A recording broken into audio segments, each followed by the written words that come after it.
Hi friends, welcome to my channel. ಇವತ್ತು ಹೀರೆಕಾಯಿ ಮತ್ತು ಬದನೆಕಾಯಿ ಇದೆರಡು ಉಪಯೋಗಿಸ್ಕೊಂಡು ಒಂದು ರುಚಿಯಾದ ಮಸ್ಕಾಯಿ ಹೇಗೆ ಮಾಡೋದು ಅಂತ ತೋರಿಸ್ಕೊಡ್ತೀನಿ ಬನ್ನಿ. ಇದನ್ನು ಮಾಡೋದಕ್ಕೆ ನಾನು ಒಂದು ಬೌಲ್ ತೊಗರಿಬೇಳೆನ ಒಂದು ಕುಕ್ಕರ್ಗೆ ಹಾಕ್ಕೊಂಡು ತೊಳ್ಕೊತಾ ಇದ್ದೀನಿ. ಇದ್ರ ಜೊತೆ ಹೆಸರು ಬೇಳೆನೂ ಹಾಕ್ತಾರೆ, ಬಟ್ ನಾನಿಲ್ಲಿ ಬರೀ ತೊಗರಿಬೇಳೆ ಮಾತ್ರ ಹಾಕ್ತಾ ಇದ್ದೀನಿ. ನೋಡಿ, ಇವಾಗ ತೊಳ್ಕೊಂಡಿದ್ದೀನಿ. ಇದಕ್ಕೆ ಹಚ್ಚಿಟ್ಕೊಂಡಿರೋ ಅಂಥ 2 ಈರುಳ್ಳಿ, ಅದನ್ನೇನು ಸಣ್ಣಗೇನು ಹಚ್ಚೋ ಅವಶ್ಯಕತೆ ಇಲ್ಲ, ದಪ್ಪ ದಪ್ಪನೇ ಹಚ್ಚಿಟ್ಕೋಬೋದು. ಹಾಗೆ 2 ಹೀರೆಕಾಯಿ, ಅದನ್ನು ದಪ್ಪ ದಪ್ಪ ಹಚ್ಚಿಟ್ಕೊಂಡಿದ್ದೀನಿ ನೋಡಿ, ತುಂಬ ಸಣ್ಣ ಏನಿಲ್ಲ, ಈ ಥರ ಹೋಲ್ಡ್ ಮಾಡಿಕೊಂಡ್ರೆ ಸಾಕು. ಇದನ್ನು ಹಾಕ್ಕೋತಾ ಇದ್ದೀನಿ. ಹಾಗೆ 2 ಮೈಸೂರು ಬದನೆಕಾಯಿ ತೊಗೊಂಡಿದ್ದೀನಿ, ಅದನ್ನು ಹಚ್ಚಿಟ್ಕೊಂಡಿದ್ದೀನಿ. ಹಚ್ಚಿ ಎಲ್ಲ ತೊಳೆದಿಟ್ಕೊಂಡಿರೋದು ಆ್ಯಕ್ಚುಲಿ. ಇದನ್ನು ಹಾಕ್ತಾಯಿದ್ದೀನಿ ಈಗ. ಆಮೇಲೆ 2 ಟೊಮೆಟೊ ಇಷ್ಟು ಹಾಕ್ಕೊಂಡು 2 ಸ್ಪೂನು ಹುರ್ಗಾಳ ಪುಡಿ ಹಾಕ್ಕೋತಾ ಇದ್ದೀನಿ. ಹುರ್ಗಾಳ ಪುಡಿ ಅಂದರೆ ನಾವು ಸಾಂಬಾರು ಪೌಡ್ರಿಗೆ ಏನೆಲ್ಲ ಮಸಾಲೆ ಹುರ್ಕೋತೀವಿ, ಅದ್ರ ಜೊತೆಗೆ ಮೆಣಸಿನ್ಕಾಯಿ ಹಾಕ್ತೀನಿ, ಹಾಗೇ ಬಿಡಿಸಿಟ್ಕೊಂಡಿರೋದು. ಇದನ್ನು 2 ಸ್ಪೂನ್ ಹಾಕ್ಕೊತಾ ಇದ್ದೀನಿ. ಜೊತೆಗೆ 1 ಸ್ಪೂನು ಜೀರಿಗೆ ಪೌಡ್ರು, ಅದಕ್ಕೆ ಒಂದು ಸ್ವಲ್ಪ ಅರಿಶಿನ, ಒಂದು ಅರ್ಧ ಸ್ಪೂನಷ್ಟು ಅರಿಶಿನ ಹಾಕ್ಕೊಂಡಿದ್ದೀನಿ. 1 ಬೌಲು ತೆಂಗಿನ ತುರಿ ಹಾಕಿದ್ದೀನಿ. ಹಾಗೆ ಒಂದು 8ರಿಂದ 9 ಹಸಿಮೆಣಸಿನ್ಕಾಯಿನ ಹಚ್ಬಿಟ್ಟು ಸ್ಲೇಟ್ ಮಾಡಿ ಹಾಕ್ಕೋತಾ ಇದ್ದೀನಿ. ಇದಕ್ಕೆ ಖಾರಕ್ಕೆ ನಾನು ಖಾರದ ಪುಡಿ ಹಾಕ್ತಾಯಿಲ್ಲ, ಈ ಮೆಣಸಿನ್ಕಾಯಿನೇ ಇದಕ್ಕೆ ಖಾರ. ಮತ್ತು ಇದೆಲ್ಲ ಹಾಕ್ಬಿಟ್ಟು ಜೊತೆಗೆ ನೀರು ಹಾಕ್ತಾಯಿದ್ದೀನಿ ಬೇಯೋದಕ್ಕೆ.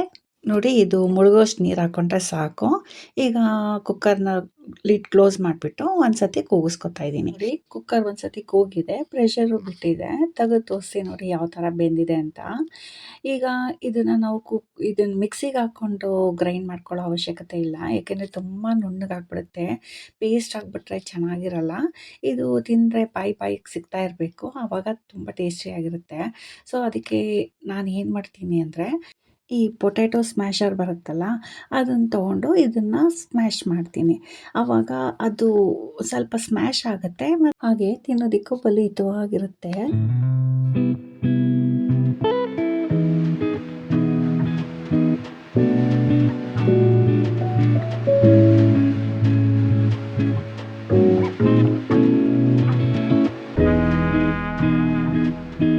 ನೋಡಿ, ಈಗ ಸ್ಮ್ಯಾಶ್ ಮಾಡ್ಕೊಂಡಾಯಿತು.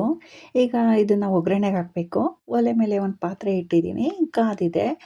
ಇದಕ್ಕೆ ಎಣ್ಣೆ ಹಾಕಿ, ಎಣ್ಣೆ ಕಾದ್ಮೇಲೆ ಸಾಸಿವೆ ಸಿಡಿದ್ಮೇಲೆ ಇಂಗು ಮತ್ತು ಕರಿಬೇವಿನ ಸೊಪ್ಪು ಇಷ್ಟು ಹಾಕ್ತಾಯಿದ್ದೀನಿ. ಈಗ ಮಸ್ತಿಟ್ಕೊಂಡಿರೋದನ್ನೆಲ್ಲ ಇದಕ್ಕೆ ಬಗ್ಗಿಸ್ತಾ ಇದ್ದೀನಿ. ಬಗ್ಗಿಸ್ಕೊಂಡು ಇದಕ್ಕೆ ಸ್ವಲ್ಪ ನೀರು ಹಾಕ್ಕೊಂಡು ಒಂದು ಸ್ವಲ್ಪ ಹುಣಸೆ ಹುಳಿ ಇಷ್ಟು ಹಾಕ್ತಾಯಿದ್ದೀನಿ. ಜೊತೆಗೆ ರುಚಿಗೆ ತಕ್ಕಷ್ಟು ಉಪ್ಪು ಅಷ್ಟು ಹಾಕಿ ಕುದಿಸ್ಕೋಬೇಕಾಗತ್ತೆ. ಈಗ ನೋಡಿದೆ ಟೇಸ್ಟು, ಉಪ್ಪು ಎಲ್ಲ ಹಾಕಿ ಸ್ವಲ್ಪ ಸಪ್ಪೆ ಅನಿಸ್ತು. ಸೊ ನಾನಿವಾಗ ಏನು ಮಾಡ್ತೀನಿ ಅಂದರೆ, ಸಾಂಬಾರು ಪೌಡರ್ ಇರುತ್ತಲ್ಲ, ನಾವು ರೆಗ್ಯುಲರಾಗಿ ಸಾರಿಗೇನು ಬಳಸ್ತೀವಿ ಅದನ್ನೇ ಸ್ವಲ್ಪ ಹಾಕ್ಕೋತೀನಿ. ನೋಡಿ, ನಾನಿಲ್ಲಿ 1 ಸ್ಪೂನಷ್ಟು ಸಾಂಬಾರು ಪೌಡರ್ ಹಾಕ್ಕೊಂಡು ಮಿಕ್ಸ್ ಮಾಡ್ಕೊತಾ ಇದ್ದೀನಿ. ಮಿಕ್ಸ್ ಮಾಡಿಬಿಟ್ಟು ಇದನ್ನು ಕುದಿಯಕ್ಕೆ ಬಿಡ್ತೀನಿ. ಇದಂತೂ ಎಷ್ಟು ಚೆನ್ನಾಗಿರುತ್ತೆ ಅಂದರೆ, ಮುದ್ದೆಗೂ ಚೆನ್ನಾಗಿರುತ್ತೆ, ಚಪಾತಿಗೆ ಚೆನ್ನಾಗಿರುತ್ತೆ, ರೊಟ್ಟಿಗೆ ಚೆನ್ನಾಗಿರುತ್ತೆ, ದೋಸೆಗೆ ಚೆನ್ನಾಗಿರುತ್ತೆ, ಎಲ್ಲದಕ್ಕೂ ತುಂಬ ಚೆನ್ನಾಗಿರುತ್ತೆ. ನೀವು ಒಂದು ಸತಿ ಮಾಡಿ ನೀವೇ ಹೇಳ್ತೀರಾ, ಹೌದು ರೀ ತುಂಬ ಚೆನ್ನಾಗಿತ್ತು ಅಂತ. ನೋಡಿ, ಈಗ ಕುದ್ದಿದ್ದಾಗಿದೆ. ಈಗ ನಾನು ಇದನ್ನು ಇಳಿಸ್ತಾ ಇದ್ದೀನಿ. ಬಿಸಿಯಾದ ಮುದ್ದೆ ಮಾಡ್ಕೊಂಡಿದ್ದೀನಿ. ಅದಕ್ಕೆ ನೆಂಚ್ಕೊಳ್ಳೋಕ್ಕೆ ಅಂತ ಈರುಳ್ಳಿ ಹಚ್ಚಿಟ್ಟಿದ್ದೀನಿ.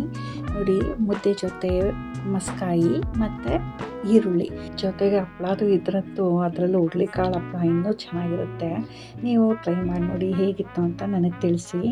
ಈ ವಿಡಿಯೋ ನಿಮಗೇನಾದ್ರು ಇಷ್ಟ ಆದರೆ ಒಂದು ಲೈಕ್, ಸಬ್ಸ್ಕ್ರೈಬ್ ಹಾಗೆ ಶೇರ್ ಮಾಡೋದು ಮಾತ್ರ ಮರಿಬೇಡಿ. Thank you.